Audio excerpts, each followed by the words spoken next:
This is the Agribusiness Report. I'm Tony St. James. We're joined today by Ryan LeGrand. Ryan is President and CEO of the U.S. Grains Council, headquartered in Washington, D.C. But Ryan, great to see you. It's great to see you too. Glad you're here in Guatemala with us. Yeah, behind us here, Guatemala City, Guatemala. It's the site of the annual U.S. Grains Council's annual membership meeting, International Marketing Conference, and I was trying to count up the other day how many years you've been with the council. So I've been with the council a total of 9 years, going on 10 if you count the 1 year stint that I did with the council in 2006. Okay, let's dive in and talk about first off, this meeting in general, and as we talk about this meeting, what would you say are some of the highlights here?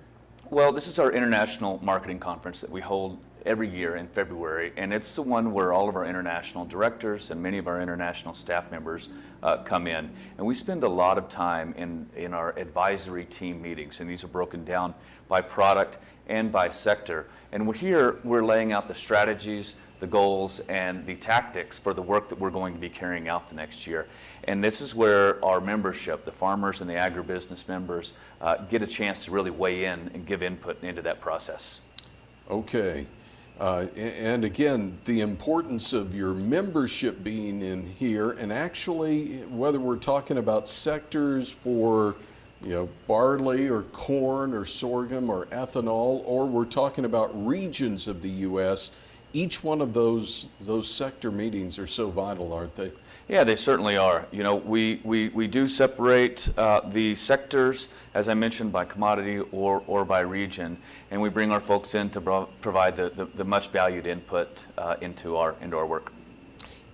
Okay, but to do this takes funding, and so you get funding from your membership, but it also comes with some matching funding, whether we're talking MAP, FMD, or we've got a new acronym, right?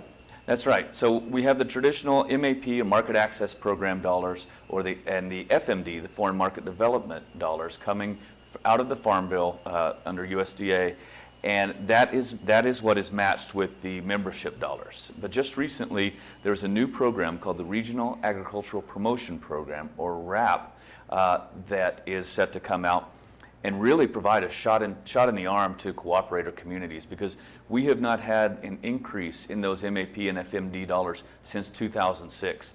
Inflation and sequestration has really eroded those dollars today. So the announcement and the soon-to-be allocations of this RAP fund is very, very welcome by the cooperator community. Okay.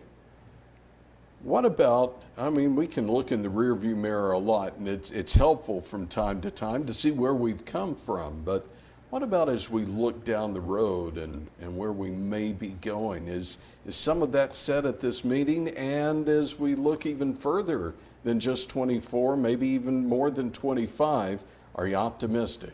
We're always looking to the future. We're looking at the near, medium, and long-term future at all times. We believe that value-added products produced in the United States, like distillers' grains, like the high-pro products, and of course ethanol, are really an effective way to export products from the United States made here, where jobs are created in the United States, and then we export that value to the world. Looking forward, we believe that bioethanol exports are really poised for growth. There's a lot of countries around the world that are adopting either low carbon fuel standards or E10 and above policies.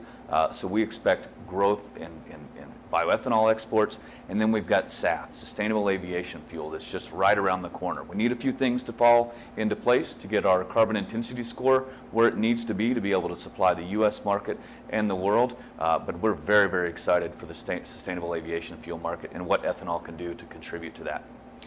Ryan, here in Guatemala City, and again, an opportunity every other year to see one of these markets for your membership, to see a market where they've got trade, and trade is not just happening, it's working and benefiting both sides. Is Guatemala one of those partners that is important for U.S.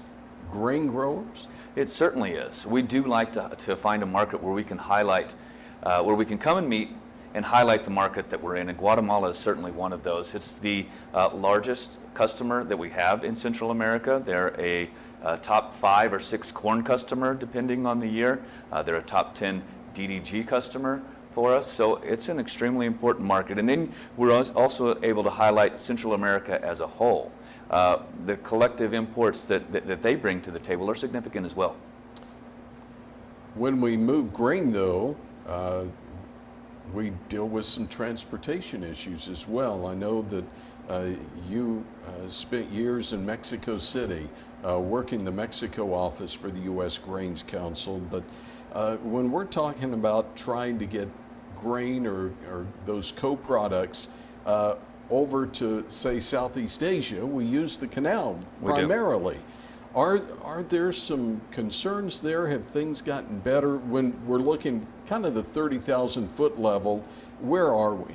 So yeah, they have not improved. Water levels still remain low in that freshwater lake that helps replenish the canal, and grain ships just are not getting through. There's massive premiums that the other shippers are able to pay, those that are shipping iron ore and coke and these types of products around the world. They're able to pay $1 million or more to jump the line at the Panama Canal.